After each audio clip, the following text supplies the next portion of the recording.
Hello hi friends. இன்றைக்கி நம்ம என்ன பார்க்க போகிறோன்னா அரிசி தேங்காய் பாயசம். அப்படின்னாக்க நீங்கள் தஞ்சாவூர் பக்கத்தில் இது ரொம்ப ஃபேமஸானது. இதுக்கு என்னென்னாக்க ஒரு 4 ஸ்பூன் அரிசி எடுத்து ஊற வச்சுட்டுருக்கேன். இது ஒரு 1/4 மணி நேரம் ஊறினாலே கூட போகிறோம்.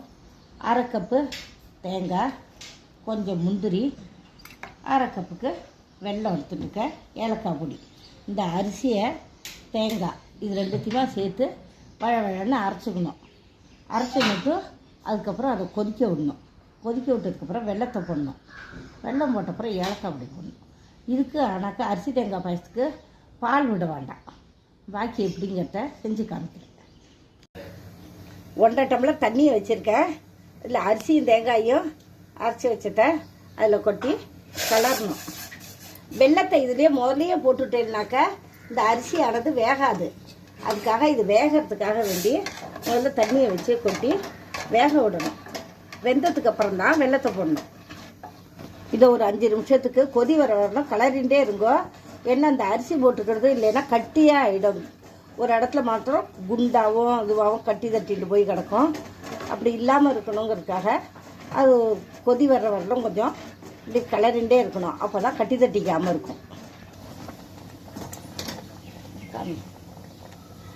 இது வெந்தூர் தாங்கிறதுக்கு இப்படி தொட்டு பார்த்துட்டேனாலே நர இல்லாமல் இருந்ததுனாக்க வழவன்னு இருந்ததுன்னா வெந்தூர்த்துன்னு அர்த்தம். இப்போ நம்ம வெல்லத்தை போடலாம்.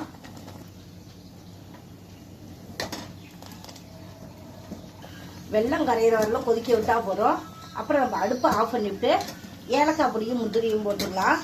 இது தேங்காய் விட்டு பாயசம் வச்சோம்னாலும் கடலப்பருப்பு பைத்தப்பருப்பு பாயசத்துக்கு தேங்காய் அரைச்சி விடுவோம். அந்தமாரி தேங்காய் அரைச்சி விட்டால் பால் விடணுங்கிறது இல்லை. எந்த பாயசத்துக்காக இருந்தாலும் தேங்காய் விட்டோம்னாக்கா பால் விடக்கூடாது. 2 பாலும் ஒன்றா சேரக்கூடாது அப்படின்னு எங்கள் அம்மா சொல்லுவா. அதான் எனக்கு தெரியும். அதனால் அதை நான் உங்களுக்கு சொல்கிறேன். இப்போ அடுப்பை ஆஃப் பண்ணியாச்சு. முந்திரி பருப்பை போட்டாச்சு. அப்படின்னு போட்டுருவோம். அரிசி தேங்காய் பாயசம் ரெடி. நீங்களும் பண்ணி பார்த்து சாப்பிட்டு பார்த்துட்டு எப்படி இருக்குங்கிறதுக்கு கமெண்ட் பாக்ஸில் போடுங்க. லைக் பண்ணுங்க, ஷேர் பண்ணுங்க, கமெண்ட் பண்ணுங்க, சப்ஸ்கிரைப் பண்ணுங்க. தேங்க்யூ.